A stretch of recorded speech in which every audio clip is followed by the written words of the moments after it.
My name's Myles Blasonato, and I'm a game designer by trade, I guess. I've been doing it for 22 years. I started when I was 12 doing games with RPG Maker, and then professionally around 21 when I got my first gig working for George Miller. We were working with Chrome Studios at the time. They were doing Happy Feet, the game. And then we were also working with Avalanche, and they were doing Max, and they would send us builds Yeah. over to the studio. We'd check them out. And then we were working internally on mobile game because that's where mobile kind of exploded in Australia. And mobile has been the kind of primary platform over here for a while now. I was working really closely with Corey Barlog. He was the creative director on God of War. I learned a lot of my initial kind of things from him, and they were very systemic things. And I think that's something that kind of follows through to the stuff that I'm doing now. But that was kind of my first exposure to that type of game design. And then from there, I moved into mobile for a little bit. I was a creative director at Royal Winds. I did Cash Carnival, and we were able to sell that IP over there. And then I moved into teaching for a little bit. And did that for a few years, and I actually got to work with some of my students, which was really cool. And teaching's good because it allows you to formalize stuff you've learned on the job too. And so that's what allowed me to really think about the way that I do things and try to put that down onto paper as well. From there, I moved back into games for Blowfish Studios, and that's where I was previously as the design director there. And we were doing a bunch of stuff from like Web3 games to traditional AAA games, AA games. We were publishing games. And so I was able to kind of see a whole kind of wide spectrum of different games developed for different platforms. And that kind of got me into what I'm doing now, which is the Design Lab blog. It's a blog where I talk about my style of game design, which is very systemic. It kind of comes from the roots of, those old immersive sim games.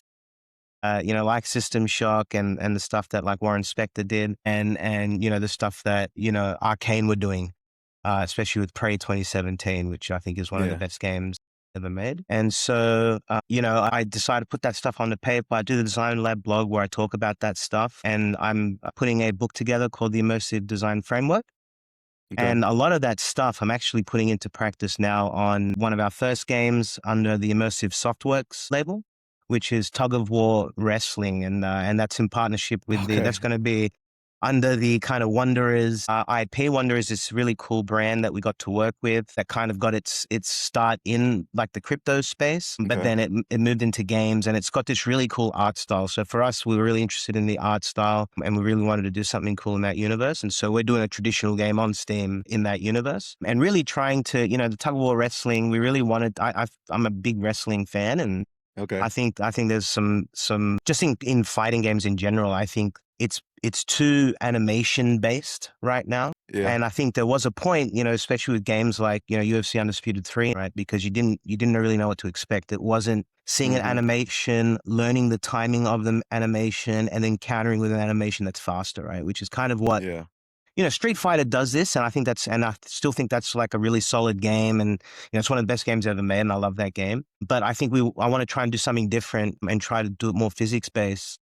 Yeah. And so with Tug of War Wrestling, it's kind of our first foray into kind of that physics based combat. It's not like wrestling. We are really playing into that tug of war, but it has that kind of feel of wrestling. Like if there was a wrestling promotion where the sport itself was tug of war, what would that kind of be like?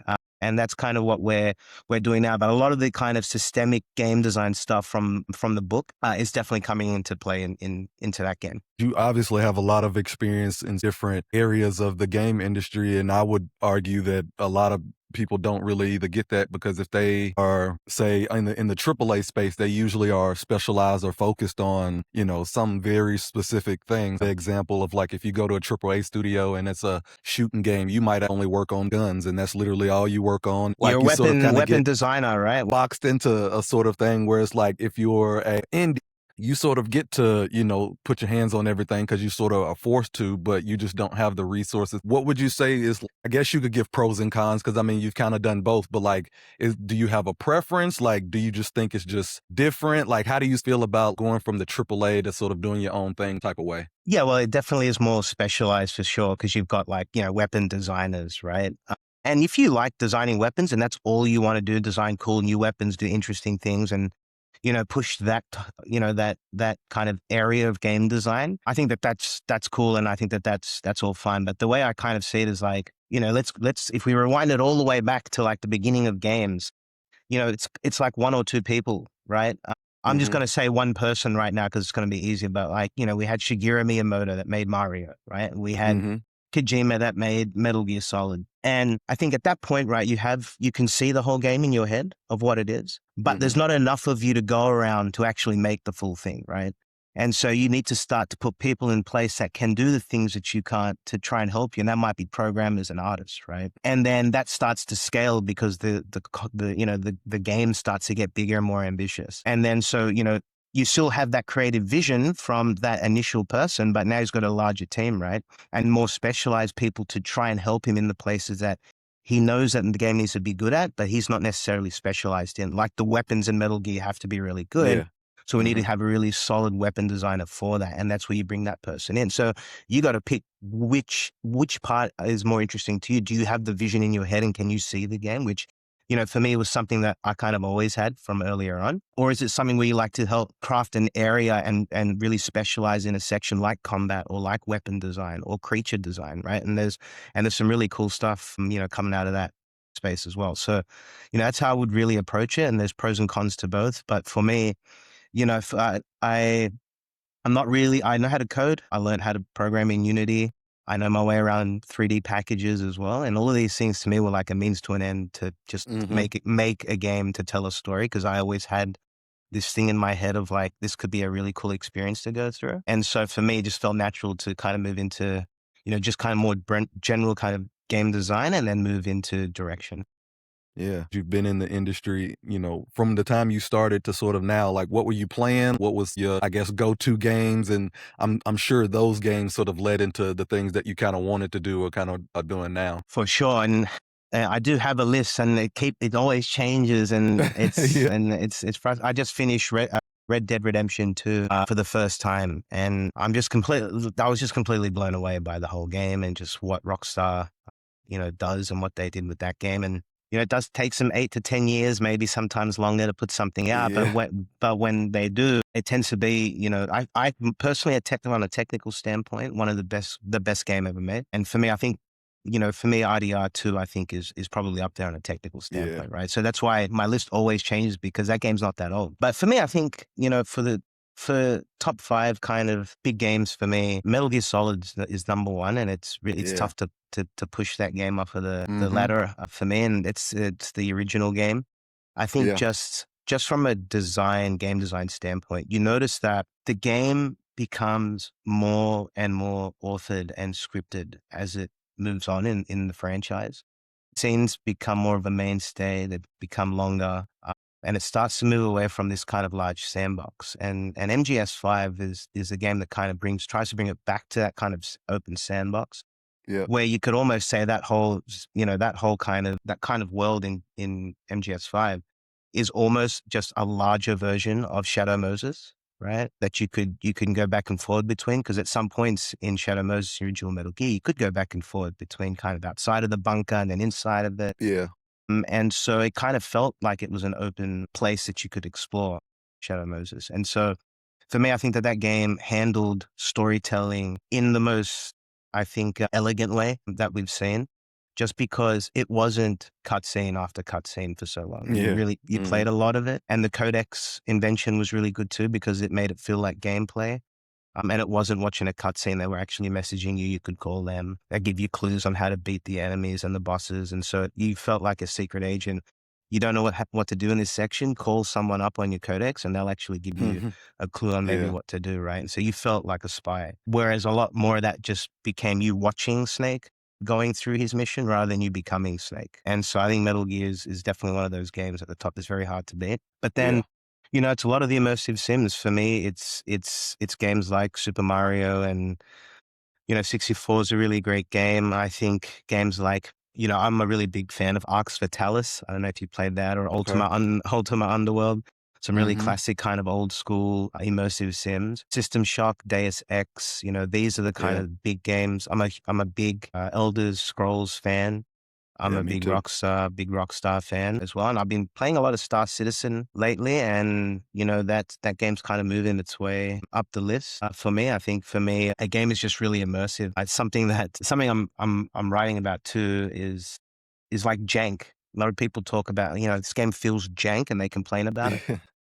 And to me, I think the jank is part of, it's that element that's almost secret element where it's what makes a game immersive, right? Because if you think about it, if you take something like a car, if you think about just operating the vehicle itself, it's jank, right? You've got the wheel you got to turn, put the Yeah. lever into the right, gear, make sure you put the blinker on at the right time. There's a lot of things that you need to worry. It's really janky. It's not a smooth experience, right? And so, but you don't feel immersed in it, right? But then once you understand how to drive and it becomes second nature, you don't even think about it. It becomes a whole different ball game, and it's like you've learned something, you've achieved something, and then it now Mhm. actually feels fun to drive. There's people that just like to drive, make careers out of it, Yeah. just because it's fun to operate the vehicle in the most efficient way, right? Putting your Yeah. foot down on the brake and the accelerator at the right time. So operating the car becomes the gameplay itself. And, a lot of racing games like Forza and stuff, and all the racing games, they remove this kind of operating the car, right? They just kind of make it very much press A to accelerate, this to do this. And, Mhm. Unless you me, and then you go get wheel and a full that's right. sim, bring it back to it. Yeah. That's right. That's right. But you're already seeking out a more immersive experience. So why Right. don't we Yeah. why don't we already start to push towards that from the get-go, Mhm. and try to kind of lower that kind of barrier there from becoming just like a game to being something that is more of like an experience that you kind of live. Because RDR2 to me was more like, you're a cowboy living in the Old West. I wonder if that's just the industry, over time, technology being at such a high barrier to where like people are just everybody expects every game to look like Grand Theft Auto. You know what I mean? Like it's like that's not necessarily realistic, but at the same time, a lot of the games are becoming like a lot of the same standard sort of things to where like that immersiveness isn't necessarily there. So do you think that's more of like a industry wide sort of problem? Do you think that's more of the trajectory of how the gaming industry has sort of evolved, with Yeah. technology and all that stuff? Like, what do you think about that? Yeah, 100%.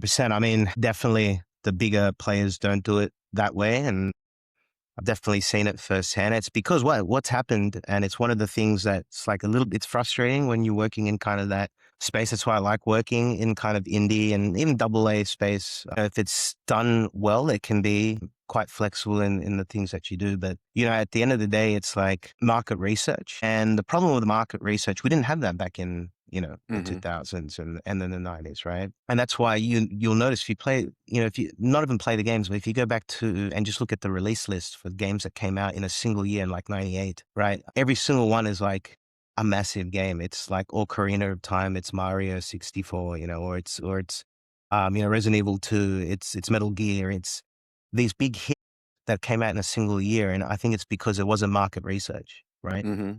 Because with market research, they'd all point to the same demographic and they'd all be making the same game because Yeah. they'd all think that that's where the money would be, right? Yeah. And so no one would make anything different. They'd all make the same game, and that's what's happening now. Is that what you do is you look at where is the biggest market, and then you go and make a game in that market. But the problem is now you're making the same game as everyone else in that's going after that same market, right? Yeah. So And that's why so everyone has most a battle games. royale now. Exactly. Whereas Rockstar doesn't do it. So people do market research on Rockstar and go, let's make a game like that. And that's why it fails, right? Because Mhm. you got high end looking graphics, but the gameplay, there's not enough depth.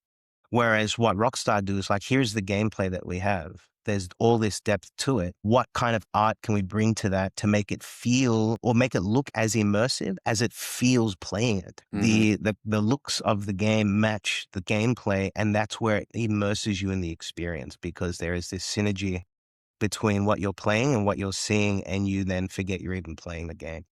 And I think that's a problem with a lot of the AAA games that we see now is that it's too market research driven. And what you need to do is actually because they tell you not to aim for the hits because it's too risky, right? But then you're just going to make a game that's like everything else. And I'd argue that's even more risky. So I think you need to look at the field and then not be like everyone else. Mhm. And I think that's the important bit. So when you look at the space and you see all these other games that are just copying the kind of top echelon of games, you don't really want to be copying the top echelon of games. You want to be one of those games that people are copying, right? So you got to look at the top games and see what they did different. And each one of them is a different spin on the genre. And that's what I think allows you to kind of break through, because you're trying to do something different, right? It's every single Bethesda game that came out up until like Fallout 76, I'd argue even Fallout 4, was always trying to push the boundaries, whether it be, and for me, I'm big on, for me, I think a game is about, it's all about the character systems or the character controller Mhm. and the simulation. These are two very important things. And when the player does something in the simulation makes sure it's consistent because it's a simulation. If it wasn't a simulation, it would be authored. So if I can break one door, but I can't break this other door, why? Doesn't Yeah. make any sense. Why can't I go into that house in that game? Right. And so it immediately breaks immersion. And so, you know, they always continue to push kind of the boundaries with their games. And then you play Fallout 4 and it's basically Skyrim. They Mhm. didn't push any boundaries with the NPCs or how the simulation works, routines for any of the NPCs. They didn't really do too much with like gameplay or making you feel more connected or immersed to the character. Yeah. Where I feel like Red Dead Redemption 2 did. Not only in the story, but how it unlocked the features to you throughout the story was really well done. And you always still felt like, yeah, you know, Den is really good at picking a story that aligns well with the gameplay, or writing a story that fits Yeah. well with the game loop and the game 'Cause structure. it doesn't feel like Grand Theft Auto, and, like, it's No, like, you can tell, like, the mechanics and stuff, you can tell that Rockstar DNA, but, like, it's not the same game, and no, so that's what I find very interesting is you can make 2 incredibly huge worlds and, that much immersion and being able to tell a story like that, and you can't even really remotely compare those games to, like, be similar, and as someone who lost, ample amounts of time playing Skyrim, it is a lot of yeah. games that tried to copy the Skyrim blueprint after it came out. That's in my top 5 for sure. Talk a little bit about like the gaming culture in Australia. You might be the second person I've ever interviewed, from that side of the world. So is gaming a big thing? Like, is it, I guess, fostered a lot of companies, a lot of, people can, I mean, it's kind of hard to get a job in the game industry anywhere you go, but what is the market and all of that like around gaming? Yeah, well, it was mobile for a long period of time.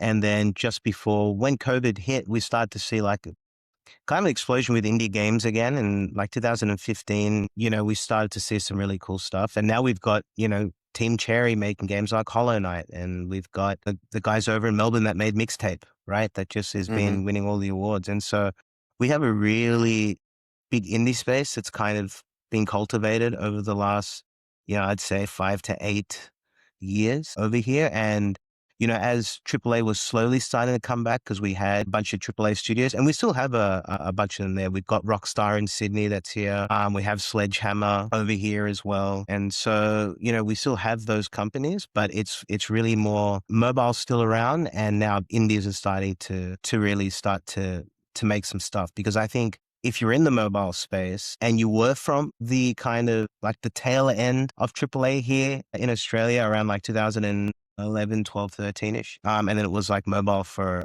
about a decade. You're probably wanting to jump back into building stuff like that and move back away from mobile, right? And back to making games for PC or for console. And so I think you're starting to see people that grew up with those types of games now be in a position where they can start their own little companies and Hmm. start doing things themselves, right? Because if you look about, and I read about this recently too, like things happen in cycles, right? Like 20, 30 years, you start to see shifts in paradigms of media and culture.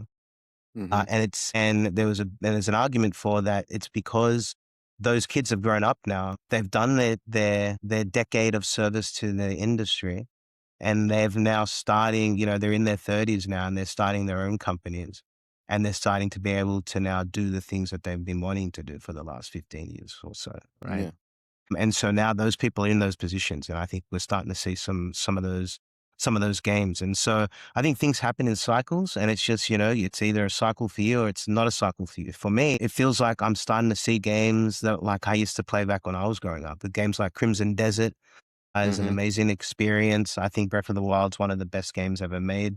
in my other list, the technical list, not the my favorite games list where Metal Gear's at the top. Yeah. I think at the top, I think Breath of the Wild's probably the best game ever made because to me, it's like, when Hitchcock makes a movie, he's like talking in cinema, Mhm. right? You can't experience that in any other medium because he uses every single tool in the cinema toolbox and he doesn't use tools from any other toolbox from any other medium. And so what you get is this almost purest kind of, this is film, right? The shots, he's really focused on that, the storytelling, the acting. It's really, it's like, it's cinema. It's almost, he's like an auteur, right? And I think when you play something like Breath of the Wild, I think Shigeru Miyamoto is the same way, but he's also just speaking the language of games. And it's something when he makes a game, when they make something like Breath of the Wild or Mario Odyssey, like that's not something you can do on stage. You can try and do it like the Mario movie. So yeah, they're speaking the language of games. And I think it's only because it's not trying to be a movie, right? There's no cut scenes in Breath of the Mhm. Wild. There's cut scenes, but it's not a story that you're following in a structure. You're finding memories and things throughout the world itself. So you're exploring and doing it in a gameplay way. The game that you're working on currently, was that already out? No, that's not out yet. We're still working internally on that because we want to make sure now that when we put that out, that it's good. It still had like really rough art and things like that. We want to actually put out something that's that's not really AI generated or anything like that. Right now, it's just, I'd call it a prototype, even though, and I think that's the big thing. It's like what we've made is more of a demo Okay. because of the scale of it. But to us, it's a prototype because it took only a couple of weeks to make, whereas something like that would probably take you a few months to make, and that's really a demo. Yeah. And so we're able to make an advanced prototype, I guess we can call it. And that's where we're at now. And so now we're working towards making that kind of demo and we're speaking to publishers and things like that now. Cool. Obviously, you're working on this idea and things like that. What other ideas, I guess, haven't you touched that you would like to work on, want to touch on in the future? Like, what does, I guess, the future of, creating games and being in the game industry look like for you? Yeah, I think for me, I love old school games still. And I think even if a game looked like they did back on the PS2, PS3, I'd be happy with that fidelity. Hmm. As long as the gameplay was good and we kept pushing the immersion of it. And so for me, really with Immersive Softworks, our goal is to make immersive games. I think for me, I see games as character studies. Okay. I think all forms of art are to an extent a character study because, obviously you're putting yourself into it if you want to. So like an artist, if they travel somewhere, they paint about it. That's a study on the artist themselves and how their perspective on it. But if you're in film, you're writing characters. And so those characters are the perspective of the world itself. Yeah. And so I think games are the same way where you need to really put the character into the shoes of the player into the shoes of the character in order to have the player go through the experience you want them to go through, right? So now it's like, rather than painting a painting of the experience of going to Japan, I'm now going to make a game where you play through that. And by the end of it, you should understand what that experience is like going to Japan just from playing the game. And I think that because games are character studies for us, it's about pushing that immersion to get you. And for me, immersion is just getting that connection between player and character closer Hmm. and closer where you just feel like you are the character. And I think that's where we got you. And so, yeah, we're going to keep making immersive games, which you can call immersive sims, but we see it as a paradigm. My book that's going to be coming out soon, the Immersive Design Framework, that's going to be talking about really my whole framework for how I approach immersive design and how I approach game design in a more systems based way. Okay. Because when we look at real life, things are a system. And if we look at gameplay loops, RDR2 feels like you're just going through an adventure, but really it's a loop. Something Hmm. happens in a location, shit hits the storm, you move to a new location, you get familiar, shit hits the storm, move to another one. And so there's a gameplay loop, like in real life, every day is a loop for us, right? It's this gameplay loop. And you've got agency within the day, in the possibility space of the day, in the world, to do a number of possible things that your character is able to do. And the simulation will make sure that it responds to your actions in a way that's consistent all the time. And it will do this in a loop all the time. And that's, to me, is the framework of building an immersive experience, is like the character and its set of actions, the simulation and the rules for it to make sure it's consistent, like with Breath of the Wild. You shoot an arrow through fire, it always does the same. You use fire in anything and it works the same way. This is, I think, what the book is really about. It's what we try to do in tug of war wrestling. It's physics based. We have IKs and we do have animations, but it's kind of more like Euphoria style of things where you're going to have a lot more freedom in how you move around in the ring and how you attacks because it's physics driven. Mhm. And there's a rope that ties you and your opponent together like tug of war. So you can imagine how Okay. much that adds to the combat experience where you can't really create distance as well as you'd like, right? Distance is an important part to combat. What happens if your opponent can actually control that distance with a rope that's tethering you together? And so, yeah, we're playing a lot more with the gameplay. And so that's really for us is immersive. Softworks will continue to push immersive games. If you want to learn more about like the design lab book, the immersive design framework, you can go to the design lab blog. And I've got like posts there all the time as well. I'd write about all of this stuff there to give you a bit of idea of, the stuff that I talk about in the book. But yeah, you can put in your email there and you can sign up for it. And when it's out, I'll let you know and you can pick it up there. But yeah, that's kind of what Immersive is going to be doing moving forward is really trying to push now this new style of games because I think we've been missing it for a little bit. And to me, I want to get back to kind of making games like that. Not Cool. sitting. No doubt. Plug what you got as far as, where people can find, Yeah. the things you're working on and where they can find the games and all of that stuff. Yeah, well, we're not up on Steam yet, but we will be going up really soon. So if you want to just keep, up to date with the game or with the book, you can head over to the designlab.blog, where I post frequently of stuff. And if you want to sign up to the newsletter, I keep you up to date with the book and the game anyway. Okay. Yeah, cool. Sweet.